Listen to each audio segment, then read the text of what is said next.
नमस्कार, आप देख रहे हैं वीआईपी न्यूज़। मैं शकील साजिद। रुख करते हैं खबरों की ओर। मुख्यमंत्री भूपेश बघेल इन दिनों विधानसभावार दौरे पर हैं। इसी कड़ी में मुख्यमंत्री भूपेश बघेल ने आज बीजापुर विधानसभा के कुटरू में भेंट मुलाकात की। इस दौरान क्षेत्र के विकास के लिए उन्होंने महत्वपूर्ण घोषणाएं भी की।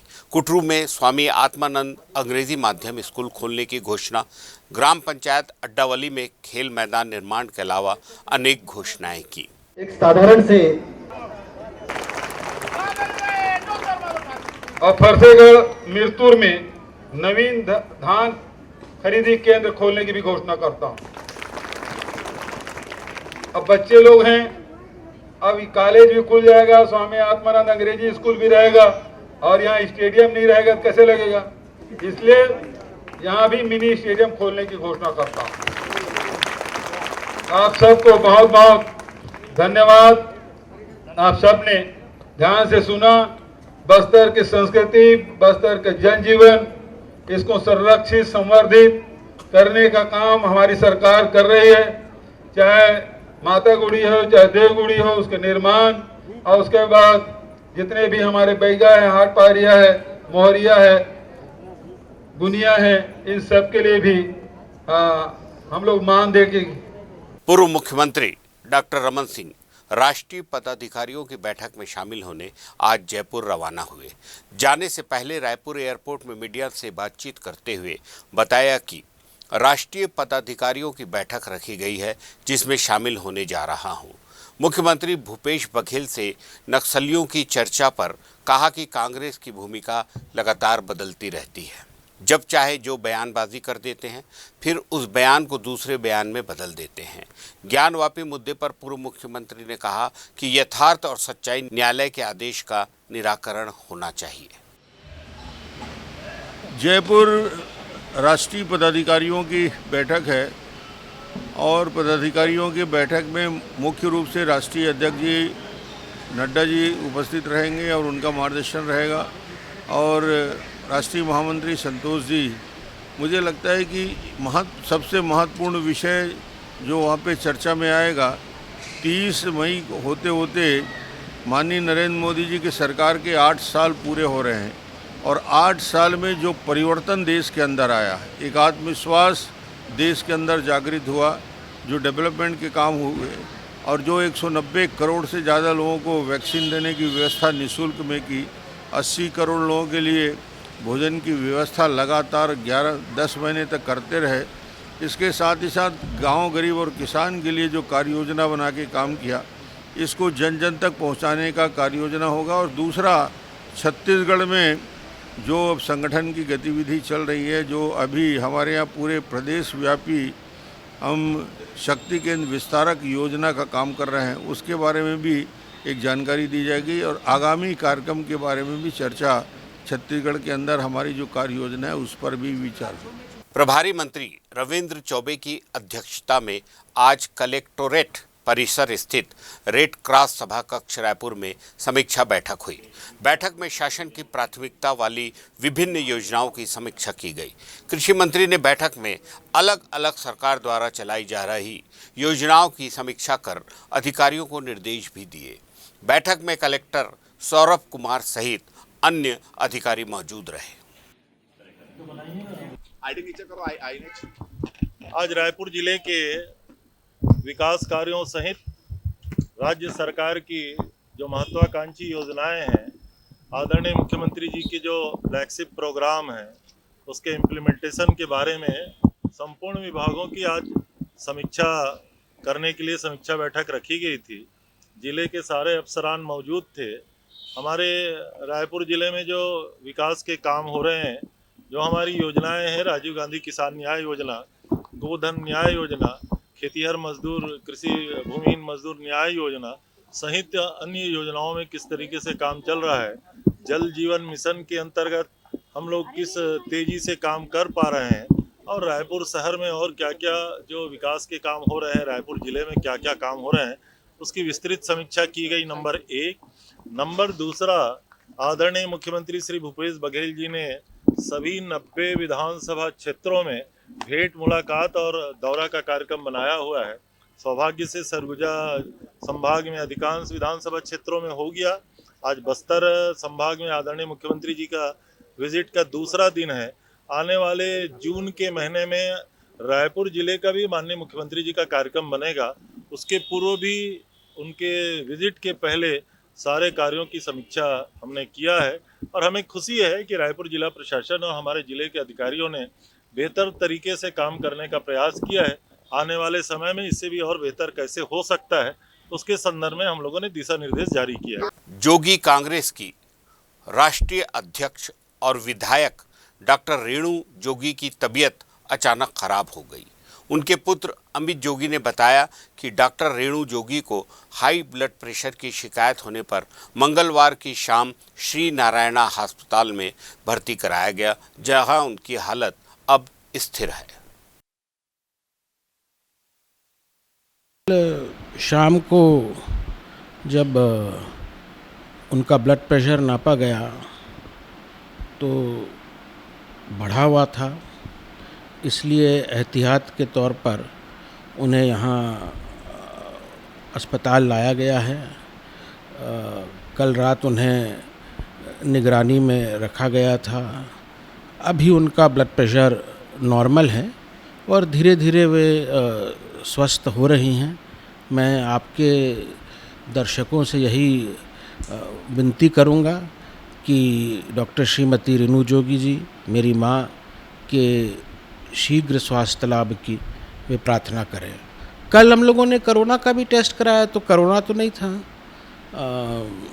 इत्तेफाक से कल हमारे पूरे परिवार का कोरोना टेस्ट किया गया था, क्योंकि वैसे भी आज हम लोगों को दिल्ली जाना था उनका जो रेगुलर मेडिकल चेकअप है उसके लिए।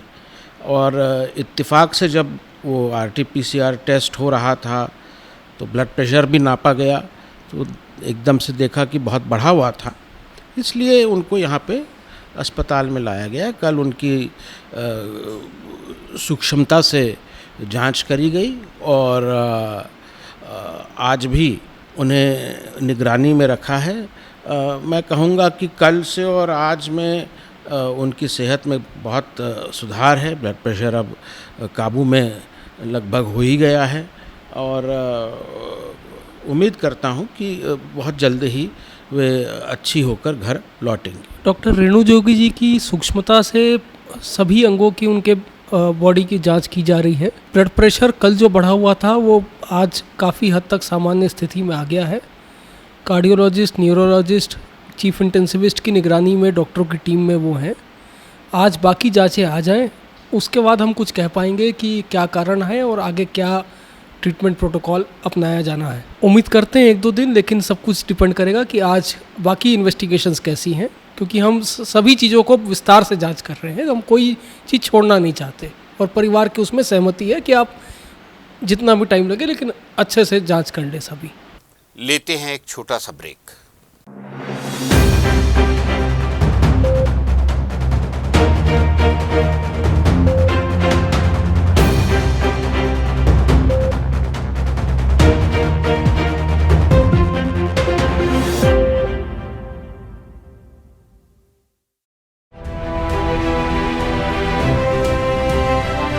छत्तीसगढ़ की ग्रामीण संस्कृति का अंग है रोका छेका।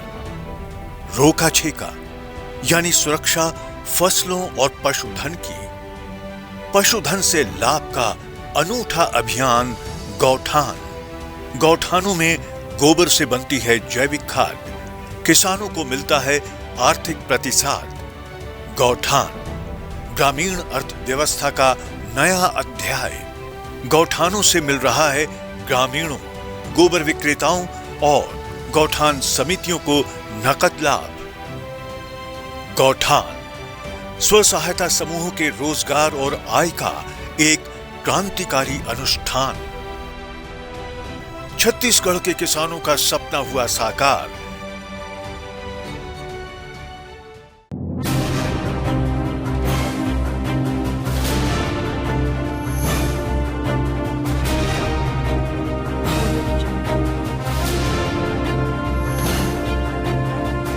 छत्तीसगढ़ की किसी भी खबर के लिए क्लिक कीजिए जनधारा 24।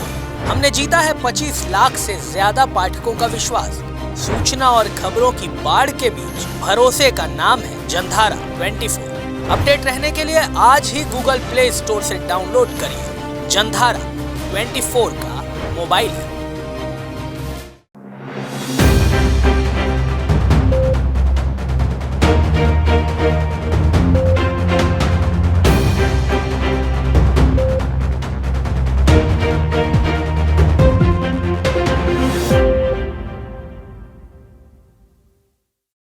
ब्रेक के बाद आप सभी का स्वागत है।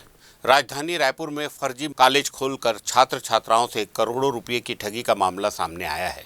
बताया जा रहा है कि इस कॉलेज में वर्ष 2018 के बाद से न तो कोई परीक्षाएं हुई हैं और न ही कोई सर्टिफिकेट यहां पढ़ने वाले छात्रों को मिल पाए हैं। बावजूद इसके हर बार समय पर फीस जरूर ली गई है। इस फर्जीवाड़े से कॉलेज के 300 से भी अधिक छात्र छात्राओं का भविष्य अब अधर पर लटका हुआ है। वहीं छात्रों की शिकायत पर टिकरापारा थाने में मामला दर्ज कर लिया गया है। तो वो नागन कलेक्टर ही करे।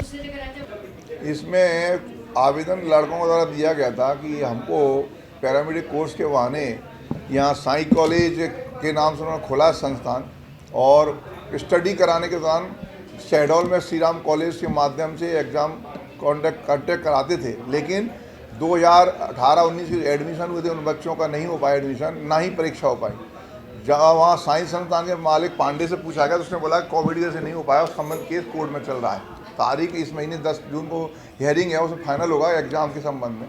उसी संबंध में लड़कों को आने पर आवेदन दिए, जांच की। जांच हमारे श्रीमान CSP महोदय द्वारा की गई, जिसमें जांच में ये पाएगा कि संबंधित संस्था साईनाथ कॉलेज शहडोल में वर्तमान में संबद्धता नहीं है, पूर्व में थी, वर्तमान में।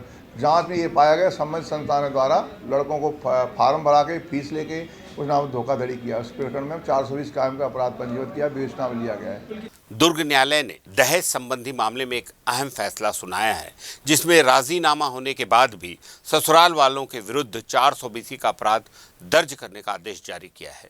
दरअसल दुर्ग के होटल सागर इंटरनेशनल के मालिक विजय अग्रवाल और उनकी बेटी रूही अग्रवाल के विरुद्ध न्यायालय ने धारा 420 के तहत अपराध दर्ज करने का आदेश जारी किया है। मेरी जो पक्षकार हैं निमिष अग्रवाल, उनकी शादी विजय अग्रवाल जी की बेटी रूही अग्रवाल के साथ हुई थी। इसी दरमियान दोनों पक्षों के बाद किसी बात पारिवारिक विवाद हुआ था। पारिवारिक विवाद जब हुआ था तो निमिष अग्रवाल और उसके परिवार के खिलाफ में अपराध पंजीबद्ध हुआ था और उसमें निमिष अग्रवाल अपने परिवार से ही जेल चले गए थे। उसी दरमियान में दोनों पक्षों के मध्य एक राजीनामा हुआ था, इकरारनामा हुआ था, मैटर ऑफ MOU हुआ था। वो MOU हुआ था कि 3 करोड़ 5 लाख रुपए मेरा पक्षकार निमिष अग्रवाल रूही अग्रवाल के परिवार को दे देगा और सारे मसले समाप्त हो जाएंगे। हमने DD के माध्यम से 3 करोड़ 5 लाख रुपया उनको दे दिया, लेकिन उनके द्वारा मसले समाप्त नहीं किए जा रहे थे और लगातार उनके द्वारा ये कहा जा रहा था कि एग्रीमेंट को नहीं मानते हैं। उसी बात को लेकर हमने करीब 4 साल पहले माननीय न्यायालय दुर्ग में एक परिवाद दायर किया था कि ये जो एग्रीमेंट है उसका इनके द्वारा पालन नहीं किया जा रहा है। उसी को मद्देनजर रखते हुए मैडम अंकिता गुप्ता जो वर्तमान में जज हैं, उनके द्वारा इस बात को स्वीकार किया गया कि रूही अग्रवाल और उनके पिता विजय अग्रवाल द्वारा ये जो एग्रीमेंट हुआ है उसका इन लोग के द्वारा पालन नहीं किया जा रहा है। इसी कारण उनके द्वारा 418, 420, 383 एवं अन्य कई धाराओं में अपराध पंजीबद्ध करने का आदेश दिया गया और उसमें अपराध पंजीबद्ध किया गया। भारतीय स्टेट बैंक ने महासमुंद के दिवंगत केंद्रीय सशस्त्र पुलिस के मनमीत रामगढ़िया की पत्नी को 50 लाख की बीमा राशि के चेक दिए। आज से 2 माह पहले केंद्रीय सशस्त्र पुलिस में कार्यरत मनमीत रामगढ़िया, जिनकी मृत्यु एक दुर्घटना में हुई थी, SBI महासमुंद के चीफ मैनेजर लक्ष्मीकांत पाणिग्रही ने बताया कि बैंक ने दिवंगत मनमीत रामगढ़िया के परिजनों के प्रति संवेदनाएं व्यक्त की और उनकी पत्नी परमजीत कौर रामगढ़िया को 50 लाख की बीमा राशि के चेक प्रदान किए। एक्चुअली हमारे स्टेट बैंक में सैलरी, गवर्नमेंट सैलरी पैकेज के रूप में जो एम्प्लॉइज हैं उनके खाता रहते हैं, पुलिस डिपार्टमेंट के होते हैं, PWD के होते हैं, शिक्षा विभाग के होते हैं, ऐसे सभी विभाग के होते हैं। और ये जो रामगढ़िया, मनमीत रामगढ़िया, जिनका 3 महीना पहले एक्सीडेंट में डेथ हो गया था, तो उनका जो salary package central arm police salary package था, चूँकि उनका एक्सीडेंटल डेथ हुआ था, इसलिए बैंक की तरफ से अपना 50 लाख का पैकेज उनको जो था 50 लाख का बैंक ने चेक के रूप में उनको प्रदान किया है, ताकि उनका जो परिवार है उनको आर्थिक सहायता मिल सके और उनका जीवन अच्छे ढंग से कर सकें। ये केवल स्टेट बैंक में ही एक व्यवस्था है, सैलरी पैकेज के रूप में अपन देते हैं।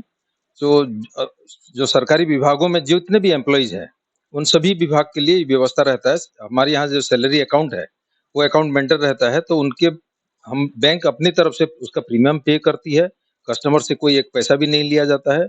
जब कभी भी ऐसा कोई एक्सीडेंटल डेथ वगैरह होता है तो अलग अलग विभाग के व्यक्ति को हिसाब से अलग अलग राशि बना हुआ है, वो सारा व्यवस्था बैंक करके अपनी तरफ से वो पे कर देती है। जी, वो कागज जैसे उनका डेथ हो जाता है तो बैंक में चूंकि पासबुक उनके घर में रहता ही है, अकाउंट नंबर लेके अपने पास आते हैं, डेथ सर्टिफिकेट वगैरह लेके आते हैं, हम उसको चेक करते हैं वो कोई सैलरी पैकेज में है या नहीं है। जैसे ही सैलरी पैकेज में होता है तो कुछ फॉर्मेलिटीज है, फॉर्म्स भरना पड़ता है, वो तत्काल कार्यवाही करते हैं और हम जल्द से जल्द उसको पेमेंट दिलाने की कोशिश करते हैं। जैसे इनके केस में केवल और केवल 3 महीने के अंदर हमने 50 लाख रुपया बैंक की तरफ से स्वीकृत करा के उनको राशि प्रदान कर दिया। नहीं, जो सैलरी पैकेज हो, जिनका सैलरी आता है, स्टेट गवर्नमेंट सैलरी या सेंट्रल गवर्नमेंट सैलरी पैकेज के रूप में जो खाता वर्गीकृत किया गया है, उन्हीं के लिए रहता है। अगली खबर जांजगीर से है, जहां बाराद्वार के मुख्य मार्ग में NH49 पर तेज रफ्तार हाईवा ने स्कूटी को टक्कर मार दी। हादसे में नगर पंचायत बाराद्वार के पूर्व कर्मचारी की पत्नी की मौत हो गई है। मिली जानकारी के अनुसार स्कूटी चला रहे पूर्व कर्मचारी पति को भी चोट आई है। घटना के बाद NH49 मार्ग पर चक्का जाम भी कर दिया गया था। प्रशासन की समझाइश के बाद चक्का जाम पर काबू पा लिया गया है। बाराद्वार पुलिस जांच में जुटी हुई है।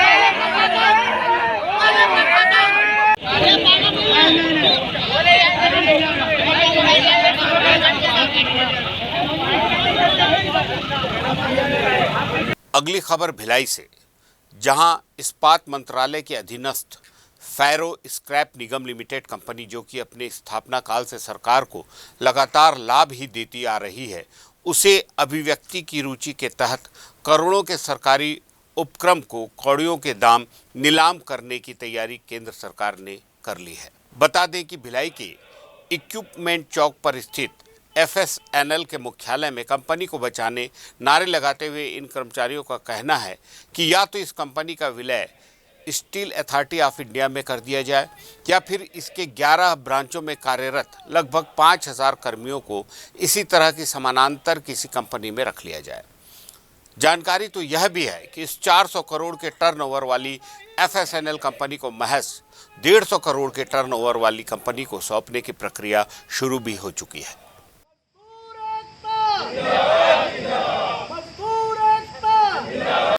FSNL और सेल आपस में दोनों डिपेंडेंट है। FSNL जैसे एक सर्विस ऑर्गेनाइजेशन है जो सेल को अपनी पूरी सर्विसेज प्रोवाइड करता है और उसके लिए सर्विस चार्जेस लेता है। तो अभी जब जैसे सेल के लिए क्या है कि हमारा रहना बहुत ज़रूरी है, क्योंकि उनके जो प्रोसेस से जो स्क्रैप निकल रहा है वो इमीडिएटली हम लोग रिमूव करते हैं और उसको प्रोसेस करके उनको फर्दर फर्नेस वगैरह के लिए जो रिक्वायरमेंट है उन साइजेस में वगैरह करके भी देते हैं हम लोग। हमारी मांग है कि जो चूँकि जो हमारी संस्था है 1979 से लगातार जो है प्रॉफिट में रही है और ये छत्तीसगढ़ में इसका मुख्यालय है और यह द्वितीय मुख्य कंपनी है जिसका मुख्यालय छत्तीसगढ़ में है, इसलिए इसका निजीकरण न किया जाए। और चूँकि हम सेल से जुड़े हुए हैं इसलिए सारे FSNL के कर्मियों का जो विलय है सेल जैसी संस्था में किया जाए। सरकार से आज तक फेरो स्क्रैप ने कुछ लिया नहीं है, सरकार को निरंतर देता ही रहा है और फेरो स्क्रैप का अपना आधारभूत ढांचा कुछ भी नहीं है। हम लोग जो है हमारे पास श्रम शक्ति है और मशीन है, उसके दम पर हम लोग जो है निरंतर सरकार को जो है लाभ देते आ रहे हैं। तो जहाँ तक मैं समझता हूँ कि सरकार द्वारा जो अप्रासंगिक तरीके से फेरो स्क्रैप को जो है बेचने का काम किया जा रहा है वो पूरी तरह से बेबुनियाद है। 400 करोड़ का टर्नओवर है और अभी रिसेंटली हमारा जो इंटरिम डिविडेंड पे हुआ है वो 32 करोड़ का हमने पे किया हुआ है। इन एंड ऑल बात ये है कि अभी जो हमारे कर्मचारी हैं, रेगुलर एम्प्लॉयज़ हैं, ठेका श्रमिक भी हमारे साथ काम करते हैं, इन सबकी रोजी रोटी FSNL जैसी एक संस्था पर ही निर्भर करती है। और क्योंकि हम एक सरकारी संस्था है तो हमारे काम में हम लोग पूरी पारदर्शिता सुनिश्चित करते हैं, जिसमें स्क्रैप प्रोसेसिंग हमारा जो मेन रोल है वो उसमें हम सेल जैसी कंपनियों में और भी स्टील प्लांट्स है जहाँ पर हम ये सर्विसेज हमारी प्रोवाइड करते हैं। तो इसकी वजह से अब अगर हमारा प्राइवेटाइजेशन होता है तो इसकी वजह से एक तो हमारा जीवन यापन पे असर पड़ेगा और आगे भविष्य क्या है कर्मचारियों का, इसको लेकर अभी तक अनिश्चितता बनी हुई। गवर्नमेंट का पॉलिसी है कि विनिवेशीकरण से लगभग 67 लाख हजार करोड़ चाहिए। हमारे कंपनी को आगे गया मात्र 150 करोड़ रुपए। 150 करोड़ रुपए ऊँट के मुंह में जीरा भी नहीं है, जीरा भी नहीं होता है। 67 लाख हजार करोड़ चाहिए गवर्नमेंट को और 150 करोड़ में हमारी कंपनी को बेच रहा है। हम लोग बहुत शॉक्ड है। एम्प्लॉयज़ का क्या होगा? मतलब ठीक है, आपकी कंपनी है, गवर्नमेंट की कंपनी है, प्राइवेटाइज वो गवर्नमेंट की पॉलिसी है, but what about the employees? आप उनको किसी के साथ मर्ज कर रहे हैं, या उनके एम्प्लॉयमेंट का क्या होगा, उनकी फैमिलीज़ का क्या होगा? जो लोग अब एक एज सर्टेन एज के बाद 50+ लोग या हर किसी का मतलब। सरगुजा से एक दर्दनाक सड़क हादसे की खबर सामने आ रही है। सामने से जा रही गाड़ी को ट्रक ने टक्कर मार दी। बता दें कि सोन तालाब उदयपुर थाना से 200 मीटर की दूरी पर हादसा हुआ है। चना लोड होकर ट्रक रायपुर से अंबिकापुर की ओर जा रही थी।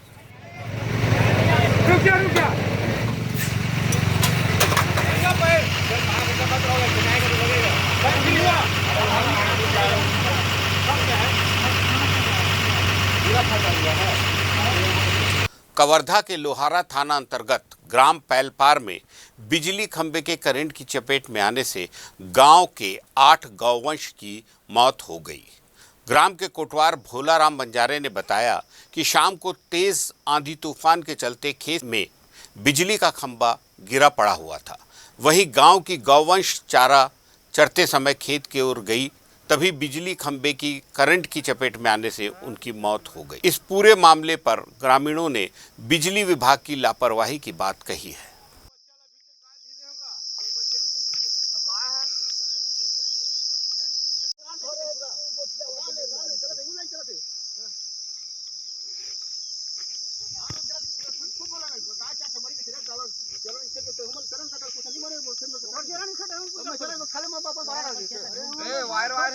हाँ देखा था। लेते हैं एक छोटा सा ब्रेक।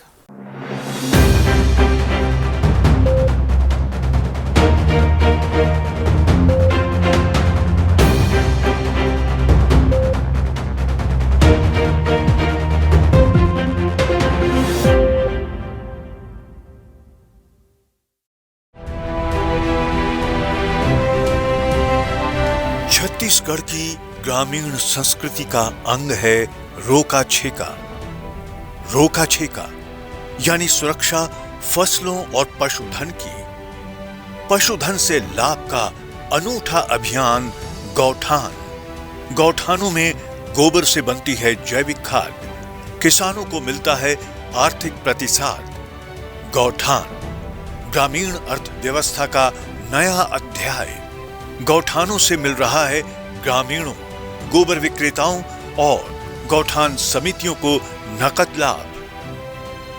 गौठान स्व सहायता समूहों के रोजगार और आय का एक क्रांतिकारी अनुष्ठान। छत्तीसगढ़ के किसानों का सपना हुआ साकार।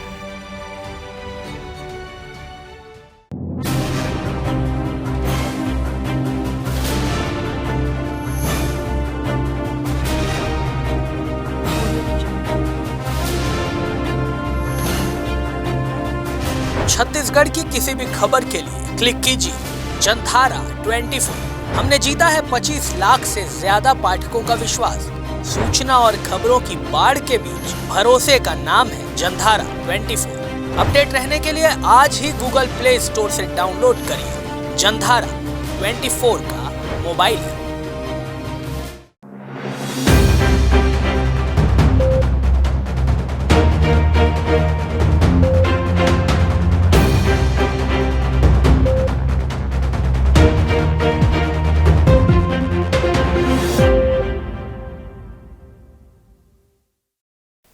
ब्रेक के बाद खबरों का सिलसिला फिर से जारी है। राजधानी रायपुर में पानी सप्लाई का संकट खड़ा हो सकता है।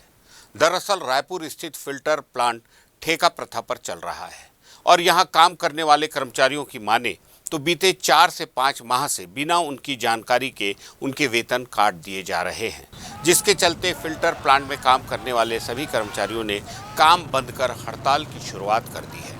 इनके हड़ताल पर जाने से रायपुर वासियों के सामने पीने के पानी की बड़ी समस्या खड़ी हो सकती है। हड़ताल पर बैठे कर्मचारियों से उनकी मांगों को लेकर चर्चा की हमारे संवाददाता ने। अलग अलग विभागों में चल रहे ठेका प्रथा को लेकर लगातार विरोध जारी है। अलग अलग विभागों के कर्मचारी लगातार इसको लेकर विरोध प्रदर्शन कर रहे हैं। अब राजधानी रायपुर का जो फिल्टर प्लांट है उसके कर्मचारी भी यहां पर प्रदर्शन करते हुए नजर आ रहे हैं। इनके प्रदर्शन पर चले जाने से, इनके धरने पर चले जाने से पूरे रायपुर का जो पानी की समस्या है वो यहाँ पर सामने आ जाएगी। रायपुर में जो फिल्टर होकर जो पानी पहुँचती है, हर घर तक जो नल पहुँचती है, उसको लेकर बड़ी समस्या यहाँ पर सामने आने वाली है। इनकी मांग है कि इन्हें जो कलेक्टर दर निर्धारित किया गया था इनके वेतन को लेकर, वो वेतन इन्हें नहीं दिया जा रहा। इनसे ही जानते हैं क्या कुछ मांगे आप लोग की, क्या कहना चाहिए? ये हम लोग का जो है कलेक्टर दर वो ठीक से दे नहीं रहा है। हर महीना जो कलेक्टर रेट आना चाहिए वो काट के देते रहा है। और ठेकेदार से बात करो तो अभद्र टाइप सा व्यवहार करता है कि आप लोग मेरे लड़के नहीं हो, निकल जाओ, ऐसा व्यवहार करता है। अभी 3 महीना हो गया, ठीक से ना PF डला है ना ये अपना पेमेंट डला है। हर महीना कटौती किए जा रहे हैं और कटौती के बारे में पूछते हैं किस बारे में कटौती हो रहा है तो जवाब नहीं देता हम लोग को। वो बोलता है कि मैं नहीं जानता तुम लोग कौन हो, ऐसा वैसा करके बात करता है। वो फ़ोन लगाओ तो बात ही नहीं करता। वो कहीं ये कर देता है, फॉरवर्ड कर देता है नंबर, बात ही नहीं करता। वो कब से इस तरह की समस्या आप लोग के सामने? ये फरवरी माह से हो रहा है। कितने महीने से? ये 4 महीना हो गया। 4 महीना हो गया। अभी तक हर महीना इसी 500, 600, 1200, 800 रुपये ऐसी कटौती करके डाल दे रहा है। कारण पूछने पे वो जवाब ही नहीं देता। ऐसा कितने ऐसे लोग हैं जो इस समस्या से पीड़ित हैं आपके? 35 से 40, 50 है। अब क्या रणनीति रहेगी आप लोग? बस यही है कि हमारी मांगों को पूरी किया जाए।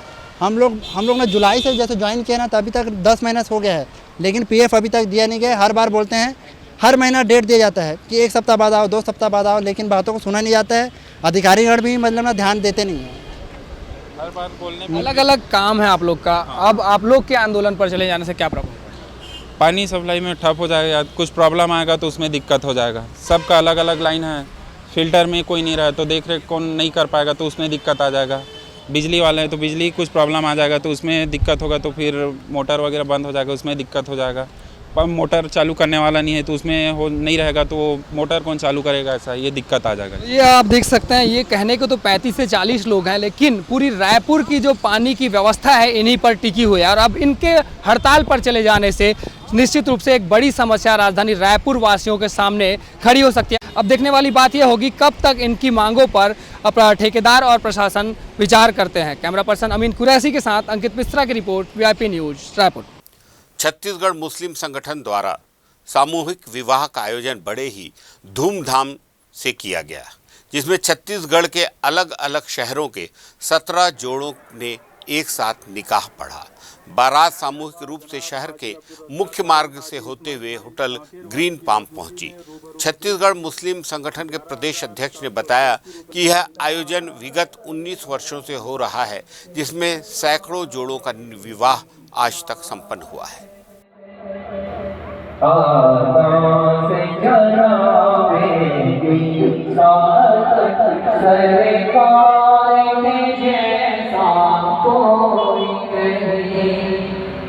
इस बुलेटिन में फिलहाल इतना ही। देखते रहिए VIP न्यूज।